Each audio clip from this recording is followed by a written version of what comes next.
Hey guys, it's Carter. Welcome back to the channel. Hope you guys are all having a fantastic day today. Now in today's video, we are going to be talking about day trading. Yes, day trading stocks. You guys know I am a full-time trader in the stock market. And with that being said, we do have an amazing school where I teach people how to trade, some good entries, exits, risk managements that I've used over the past 7 years. So if you guys are interested, check it out down below. And you guys can use code FREEDOM to get 50% off. The last day for that sale is Friday. It's like a 4th of July sale. And then it does go back up to full price. So make sure you guys sign up before that sale ends. You know, we got private live streams, quizzes, lectures, a group chat, a final exam. It's like a college class, but for like super cheap. So check it out down below. It's awesome.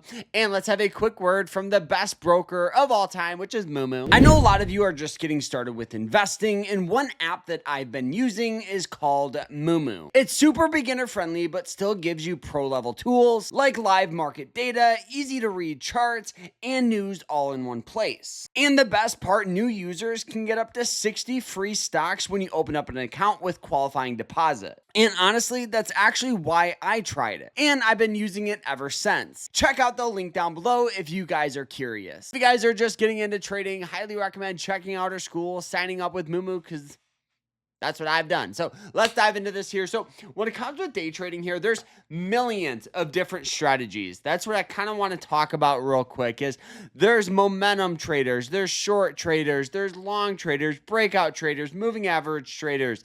Now, for me and my approach, I love the expression MISS, M-I-S-S, make it simple, stupid.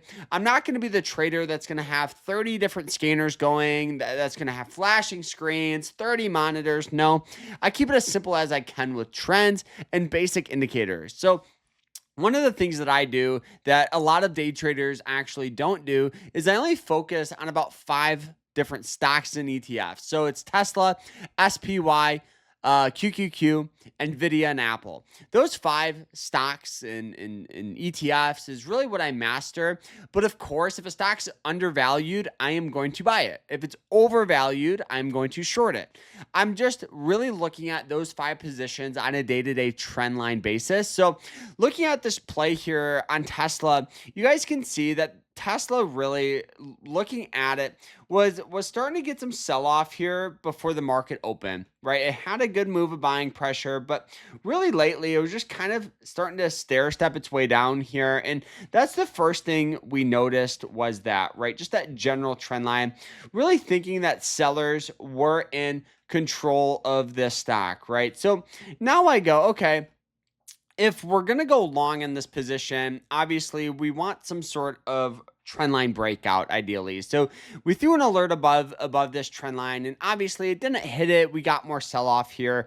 And then it started forming this little trend line down here where it would hit this trend line several times, right? It hit it 3 times, once, twice, 3 times, establishing hard resistance.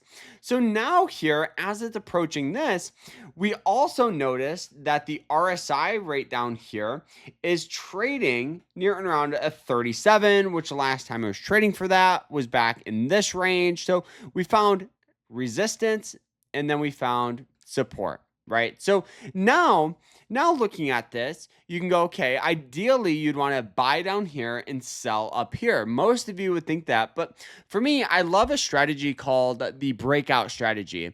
So what you do is you keep an alert right above the resistance in hopes that we get a push above that, signaling to actually go long on the trade. And that's exactly what happened. You guys can see the first push up crossing over that 296 area was our entry. I believe it was 296.15.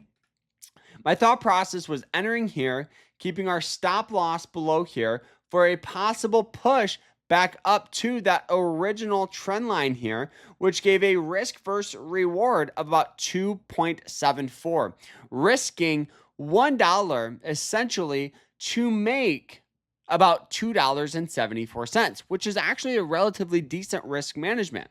Now, as the stock popped up, we kept our stop loss up, and you guys can see it formed this nice little first move, hit it here. So it formed that trend, and I knew we had that selling pressure right on that trend line. So on that first move to break down was our exit at about 297.50. So entry down here at about 296, exit up here at about near and around 297.19. So making a little over right $150, which I'll take any day of the week. And you guys can see that now it's starting to get sell off because look at that downward trend as we zoom out. As we zoom out, long term and more broader trend lines are going to be more dominant. So as we zoom out, the trend line will get stronger. And so now as we go to like the hourly time frame, you guys can see it look something kind of like this here. So just riding that trend line down. So that's a very, very simple approach. Of course, you can keep your stop, a alert above that trend. So if it does pop up above that, that could be a good entry point. But as of right now, sellers are in control of Tesla, and looking at it, you guys can definitely see just that trend line like that. So keep an alert. For me, it's over about 302 in that range for a possible entry for like a long swing trade on this. But for a nice little easy day trade, I'll take that any day of the week. Basic trend line, basic risk management, and just keeping it simple. $150, I can't complain. So hope you guys all enjoyed it. If you did, smash that like button, subscribe. If you guys want to learn more, check out our school. I'll see you guys in there. Like, follow, and I hope you guys have a great rest of your day. Take care.